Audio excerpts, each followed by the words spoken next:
Hello everybody, the Lawn Gnome is here. You alright? I was until I saw that.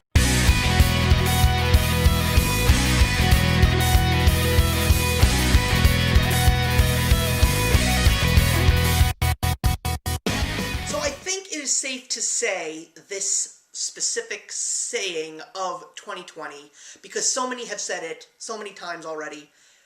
It has been one strange and crazy year, and especially for fans of film, I think that it was really hurtful to all of us who were just trying to find something new and exciting to see, because unfortunately, the COVID-19 pandemic caused movie theaters to shut down. Now, at this point in time, there are only 2 states in the United States that still have movie theaters closed, but it was just announced that New York is going to allow movie theaters to open that are away from New York City's limits, as well as possibly some of the major hotspots. So what that means is I may have a chance to see something in theaters, provided that people follow the rules, as I'm sure they will.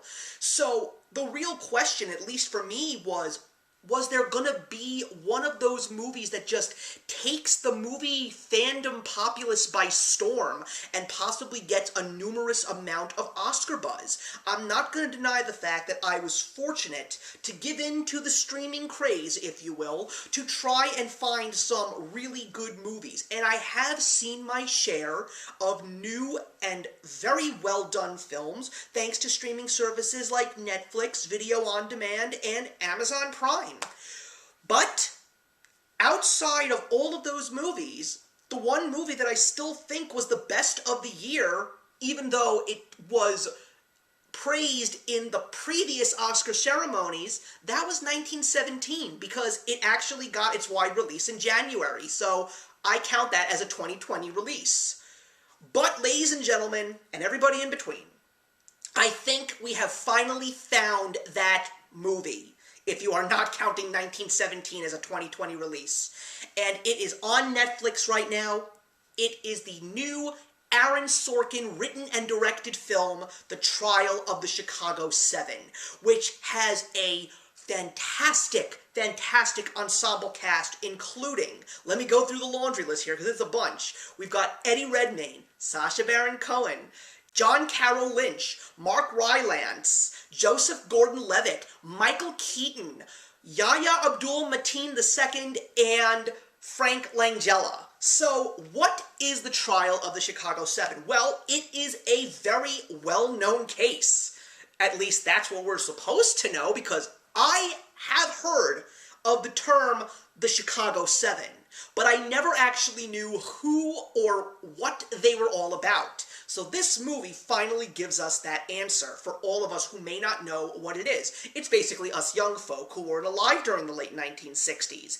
Basically, during the height of the Vietnam War, in the midst of the presidential election, after being under Democratic rule in the United States for a very long period of time, which pretty much was the reason as to why the Vietnam War was going on, thanks to President Lyndon Johnson, people were frustrated. The protesters had had enough.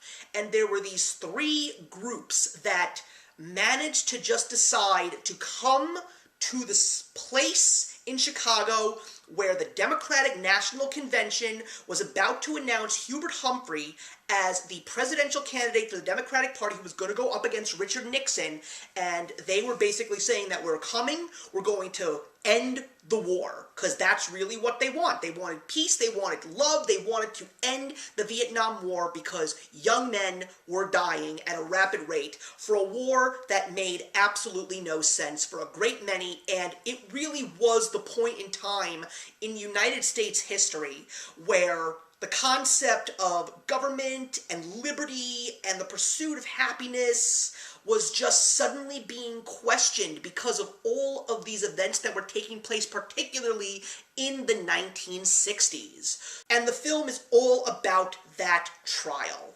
So I personally didn't even know that this movie was coming out, though I should have, because one of my subscribers has been saying since the beginning of 2020 that this movie was coming out. So my good friend Ian, I am so sorry that I didn't listen until the very end of 2020, because, sir, you couldn't have been more right to be excited about this film.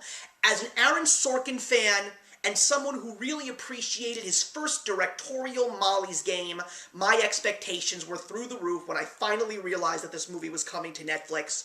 And my goodness, this is one of the very best, if not the best movie of 2020. I think that the thing that makes Aaron Sorkin the brilliant writer and now director that he is the fact that he can take a subject that is just so ordinary and mundane and just turn it into the extraordinary. He did it with the script of The Social Network. He did it with Steve Jobs. He did it with Molly's Game. He is just one of the most brilliant and talented screenwriters in Hollywood today, and my God, I am so glad that he directed another film, because I think right now that he is here to stay, and personally one of my favorite directors working in Hollywood. The ensemble cast was absolutely fantastic. Everybody did a phenomenal job, whether they were lead actors, whether they were supporting actors. Everyone in this movie was wonderful, and if I had my way, I would give them all Oscar nominations. If there was ever the ability to make an Oscar for the best ensemble cast, I would give it to The Trial of the Chicago 7. There were a couple of performances that really did stand out, at least for me. I loved Mark Rylance as the lawyer of the defendants. Eddie Redmayne disappeared into his character. I know that he's British, but you never would guess it when you see his performance as the character that he portrays. Sacha Baron Cohen was probably the best part of the film, because he really gave us the big speeches, he gave us these very impressive thinking moments, but he also gave us the humor that I think was very much needed for the points where you found it in the movie. Also, I loved Frank Langella as the judge, and I loved Yahya Abdul-Mateen's performance as Bobby Seale, who was one of the founding members of the Black Panthers. Ironically, he was actually the 8th man that was brought to trial for this specific event, but he was actually able to go free. I'm not going to say why, you're just going to have to see it to believe it, but because of the fact that he managed to leave the trial early, it ended up just being 7 guys left, and that was why it was called the Chicago 7.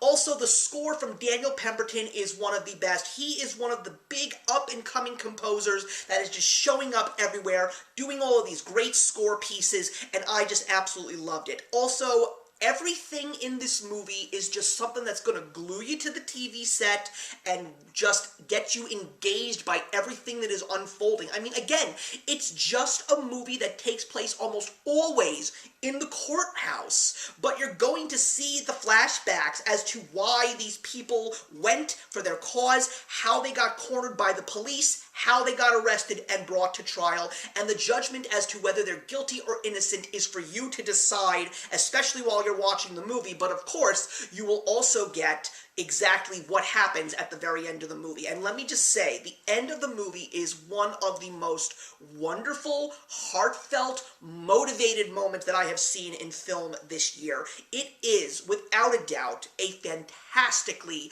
well-executed film, and I highly recommend that you see this movie only because of the fact that it is always great to catch up on your history, but especially considering the circumstances that we're in right now, whether you're talking about the election, whether you're talking about racial injustice, social justice, change that is needed in this country, if you believe that, this is the movie that is going to really play upon those ways of thought, and it's really going to show you how relevant a story like the Trial of the Chicago 7 plays into today's way of living and thought processes. This is a movie that I really want to see again. I wouldn't be surprised if I just turn Netflix on one more time and watch it from beginning to end. And I am also hoping that this movie comes out on Blu-ray and DVD, because I would love to own a physical copy of this movie. I do believe that Netflix does have the ability to do so, considering the fact that The Irishman is coming out on DVD in November, so I'm very excited about that. But guys, please see The Trial of the Chicago 7. It is everything that you want a powerful and moving movie to be. And considering what this year has been, I think this is the movie that America and the world has been waiting for in terms of high quality work. I am giving The Trial of the Chicago 7 4 stars out of 4. Thank you so much for watching, everybody. Please leave your comments in the box below, and let's discuss The Trial of the Chicago 7, and I will see you in the next one. Hey, thank you so much for stopping by my channel today. If you're new here and want to see more of what my channel has to offer, please click on the link to my last video, or hit that subscribe button to be kept up to date with all of my uploads. Content of all sorts is posted here quite often, so trust me, you do not want to fall behind. I will see you in the comments, and actions speak louder than words.